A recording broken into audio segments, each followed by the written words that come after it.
नमस्कार दोस्तों, हमारे YouTube चैनल एस्ट्रोपाम में आप सभी का स्वागत है।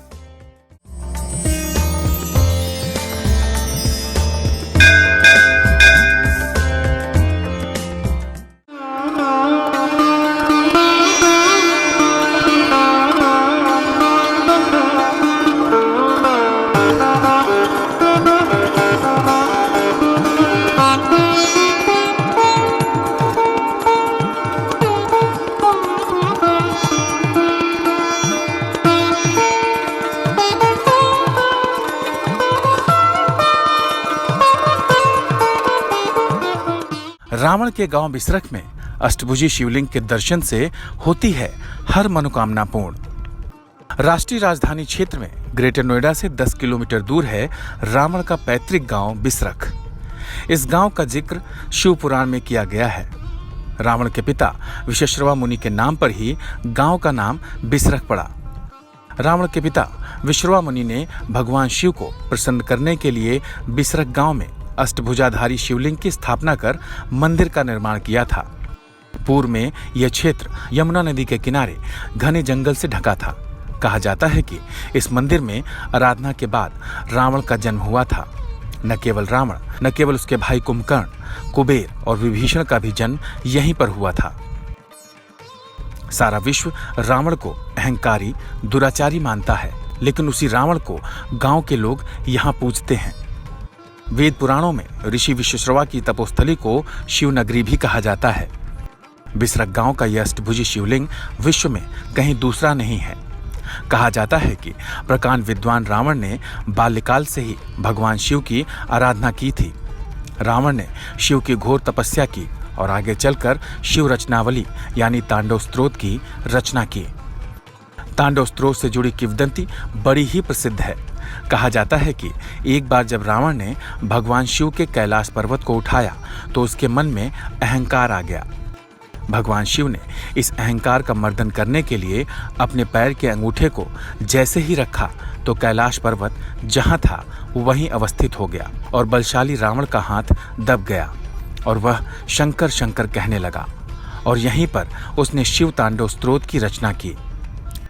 भगवान शिव इतने प्रसन्न हो गए कि उन्होंने उसे ज्ञान, समृद्धि और अमर रहने का आशीर्वाद दिया। गांव में राम और रावण की पूजा तो की जाती है, लेकिन रामलीला का आयोजन नहीं किया जाता है और न ही रावण का पुतला फूंका जाता है।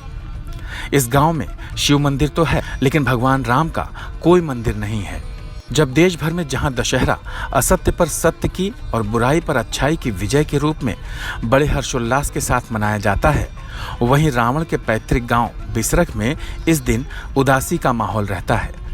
60 साल पहले इस गांव में पहली बार रामलीला का आयोजन किया गया था, लेकिन ऐसा क्या हुआ कि ये मंचन बंद करना पड़ा। यहाँ पे रामलीला का मंचन नहीं होता है? जी नहीं। एक बार हुआ था शायद आज से 60 साल पहले कभी।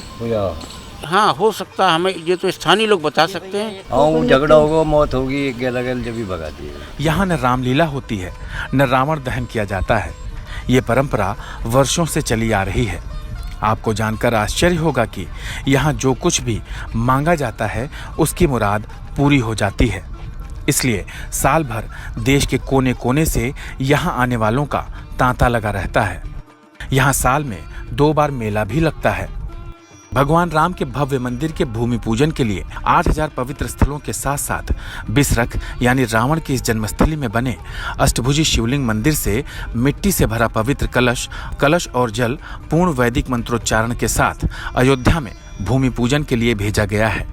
इससे आप अंदाजा लगा सकते हैं कि यहाँ पर स्थित शिवलिंग का धार्मिक महत्व कितना अधिक है। रावण की जन्मस्थल की मिट्टी भगवान राम के भूमि पूजन के लिए दी गई है। गांव में रावण का मंदिर बना हुआ है।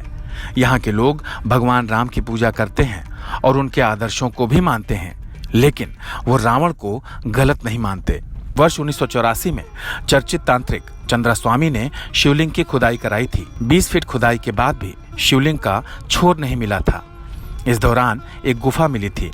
वह पास में बने खंडहरों में जाकर निकली। खुदाई के दौरान 24 मुखी एक शंख भी निकला था। इसे चंद्रास्वामी अपने साथ ले गए थे। इस गांव की खासियत ये भी है कि यहाँ खुदाई के दौरान 25 से अधिक शिवलिंग निकल चुके हैं। केंद्र और प्रदेश सरकार मिलकर रामायण सर्किट विकसित कर रही है। इसमें अयोध्या, चित्रकूट और हस्तिनापुर के साथ साथ ग्रेटर नोएडा के बिसरख गांव के रावण मंदिर को भी शामिल किया गया है। सब्सक्राइब करें एस्ट्रोपाम चैनल को और बेल आइकॉन दबाना ना भूलें। अगर आप ये video Facebook, Twitter, Instagram, LinkedIn पर भी देख रहे हैं तो आप हमें वहां पर भी फॉलो कर सकते हैं।